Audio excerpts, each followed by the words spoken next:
Salut les stratoniens, j'espère que vous êtes tous super bien. On a du pain sur la planche, on est tout de suite parti. Donc ce matin j'ai fait une vidéo sur laquelle ici j'exprimais un peu mes doutes, qu'est-ce qui pouvait se passer. Donc on a cassé les 31 100, j'avais dit dans ma vidéo que si on cassait les 31 100, on pouvait aller voir plus bas. Maintenant on nous fait cette mèche ici, on pourrait former un double bottom, donc très intéressant. On ira voir du coup le Bitcoin, franchement il y a des choses à dire. On ira voir aussi l'Ethereum, bien sûr, donc qui vient faire un support. Donc maintenant, on va pouvoir tout simplement imaginer un range sur ces niveaux ici. Donc hop, hop, hop, pour ensuite faire une extraction par le haut. De plus, on va analyser toutes ces alts, donc on va quand même faire rapidos. Et on va regarder aussi un vite fait après l'article de Suisse. Donc c'est un article qu'on a rédigé, qu'on explique un petit peu, etc. Donc je mettrai le lien dans la description. N'hésitez pas à aller le lire, je pense. On l'a même fait en français, donc n'hésitez pas à aller le lire. Ça peut être très intéressant pour les holders. Et on a bientôt l'article de Dcash qui va sortir. On a des choses dans le pipeline pour Dcash, les gars. Ça va être énorme. Il y aura une nouvelle utilité à Dcash, donc ça va être super cool.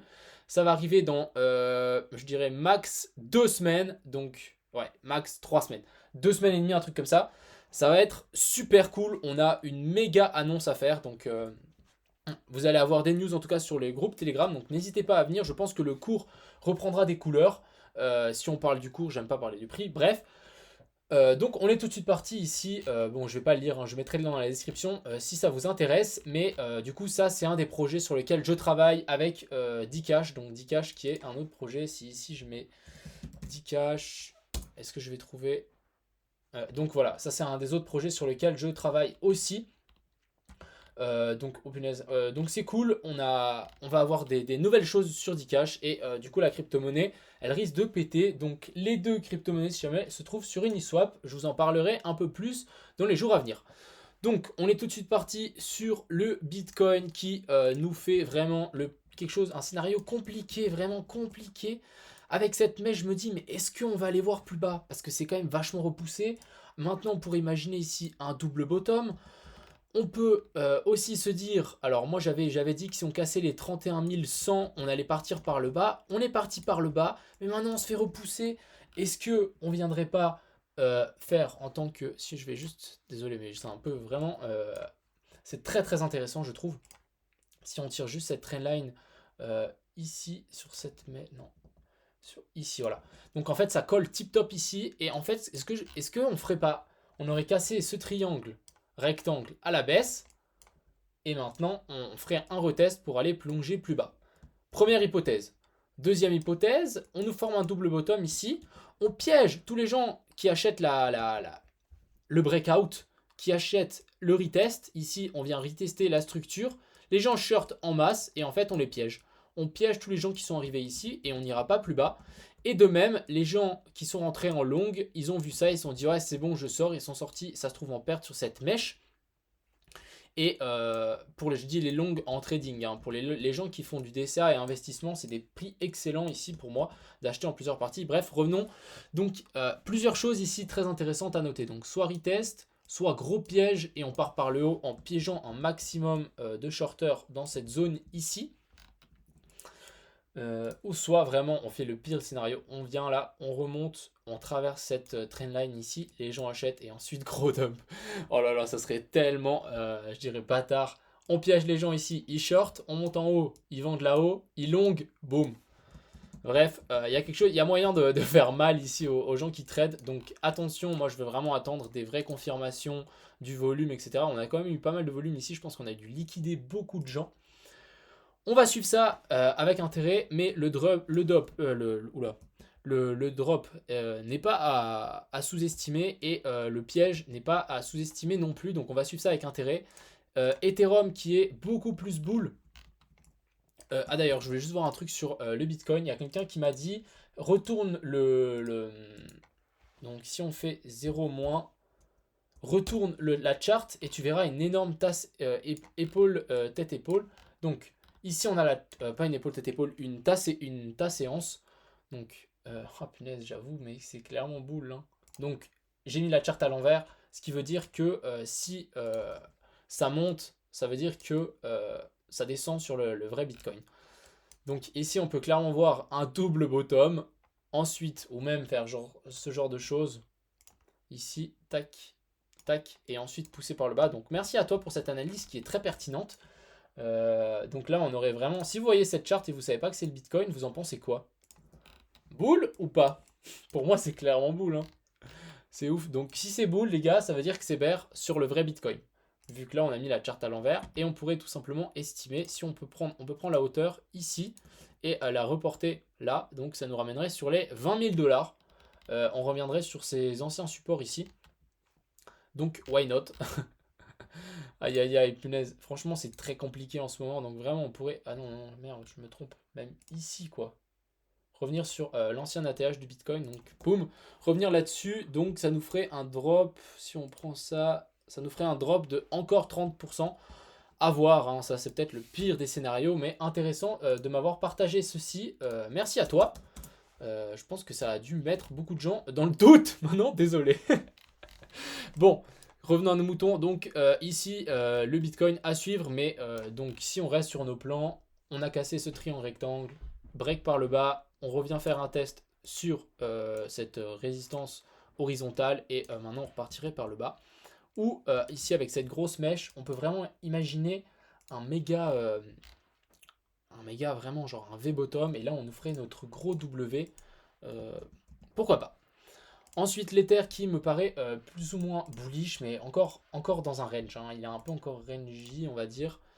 Ici, on peut tout simplement imaginer que avant, on avait fait ce gros range ici. On avait tout ce gros range, donc toute cette borne ici.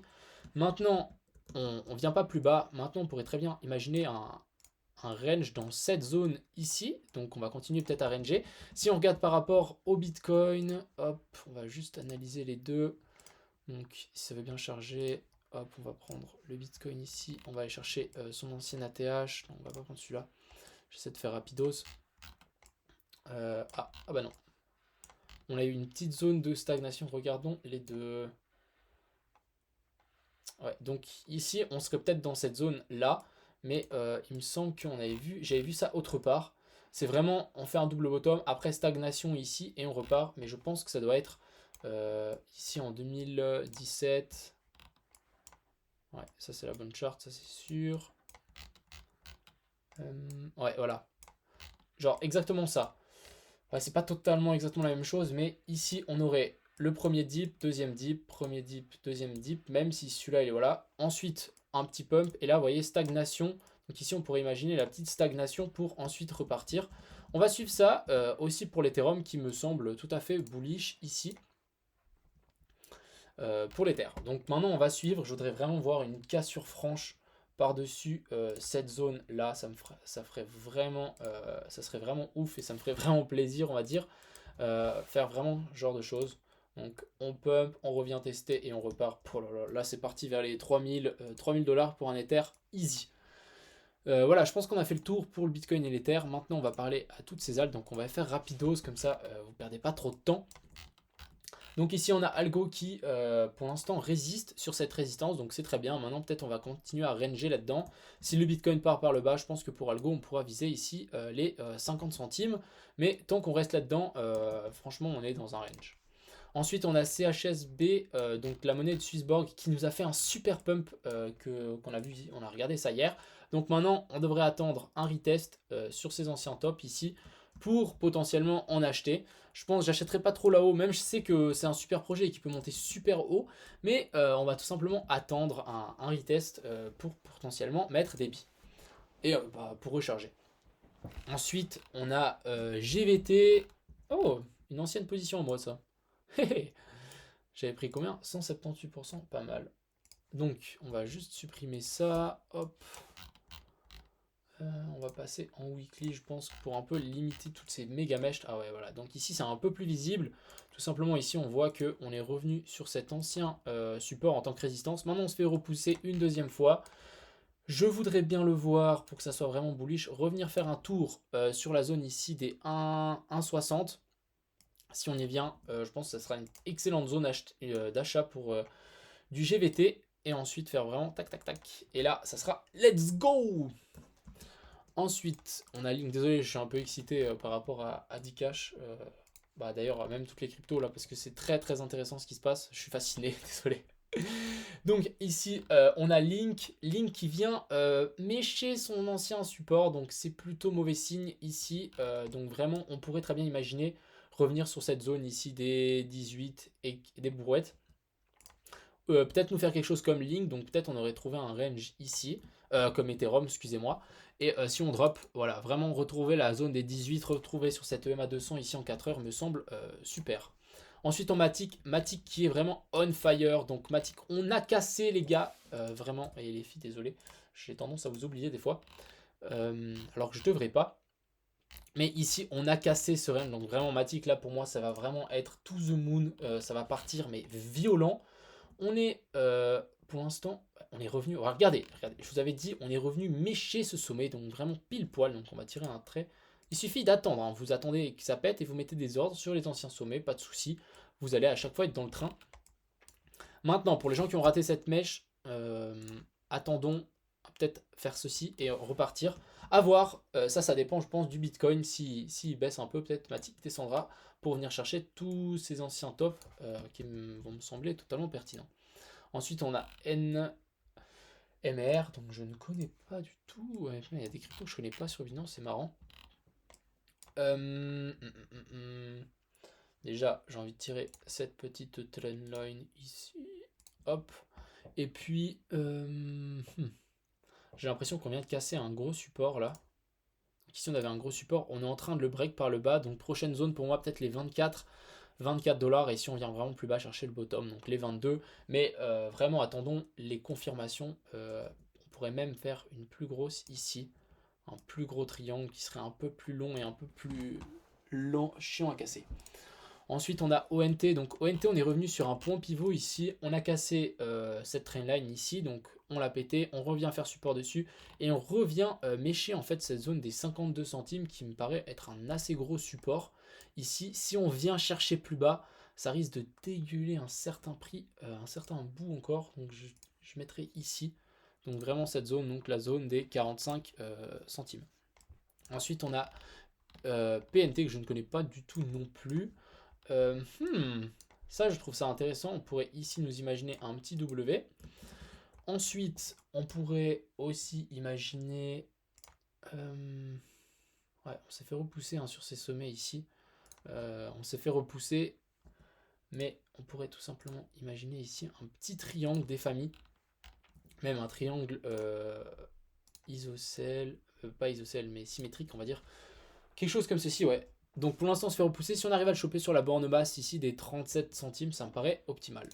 Ensuite, on a Riff. Riff qui suit plus ou moins en fait ces résistances et supports que j'avais mis. Donc ça, je suis content. Ici, on est revenu pile faire support sur ce que j'avais mis. Maintenant, on descend un petit peu. Si on revient sur la zone des 1,6 centimes, ça me paraît une excellente zone d'achat. Même peut-être chercher un poil plus bas, donc les 0,16 centimes. Et tout simplement, à mon avis, ça peut être une excellente zone d'achat.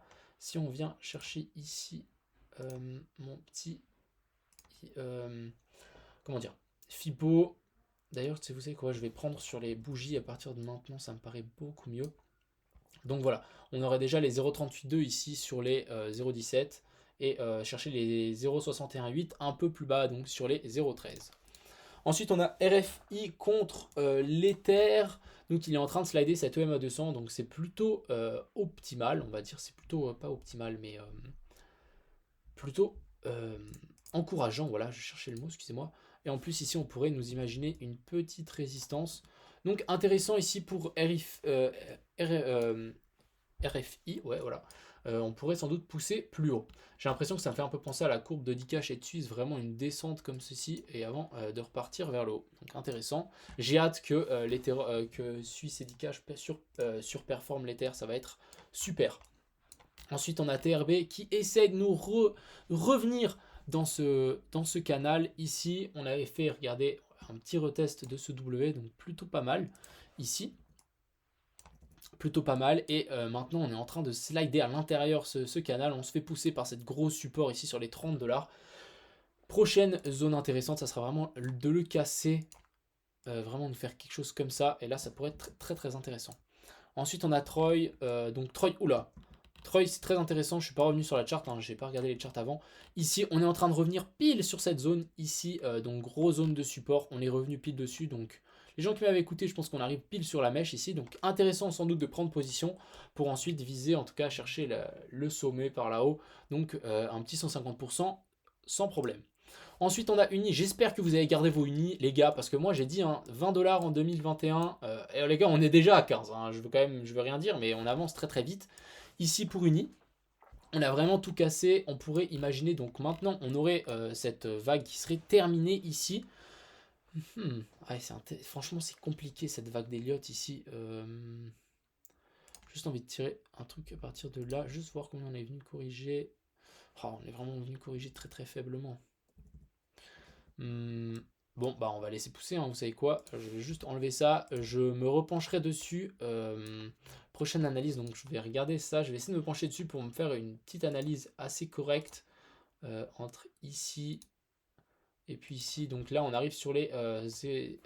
ouais, on pourrait potentiellement commencer à corriger maintenant, on arrive sur cette ancienne zone ici de résistance, on arrive sur les 423,6, pourquoi pas nous avoir trouvé en fait ceci, hein. J'ai juste regardé ensemble, mais il faudra regarder le décompte. Mais ici, c'est 1, 2, 3. Pourquoi pas faire une 4 et ensuite une 5. Chercher les 20 dollars, comme je l'ai dit, depuis que Uni a été lancé. Donc j'espère que vous les avez gardés. Ensuite, on a VET. Ici, on a VET qui est venu nous mécher cette EMA 200. On est en vrai dans ce... Donc ici, on a passé toutes ces résistances, support. Donc ici, on a fait support, résistance, boum. Vraiment correct je trouve, et là on est en train, ouais je pense, c'est assez boule aussi pour VET, hein. Je pense qu'il va nous faire la même config que l'Ether, donc l'Ether qui était dans un plus gros range ici, comme le VET, et maintenant on vient de faire un plus petit range pour ensuite s'extirper par le haut. Ensuite on a VTHO, donc rien à dire par rapport à celui-ci non plus, si on passe juste en 1 heure ça me semblait un poil mieux, on pouvait imaginer ici un gros support. Donc sur cette zone ici, gros support. Moi, j'attendrai une cassure par le haut de cette jolie trendline. Donc voilà, j'espère que cette petite vidéo vous a plu. J'ai essayé d'être assez rapide et concis pour que ça soit le top du top. N'hésitez pas à aller voir les articles de Swiss et Dcash parce que je pense que ça peut être intéressant. Vous les trouvez sur Uniswap et voilà. Donc, moi je me réjouis pour la news de Dcash et voilà. Donc, on se retrouve demain pour une nouvelle vidéo. Très intéressant en tout cas les cryptos. Et je vous souhaite une excellente soirée. Ciao tout le monde!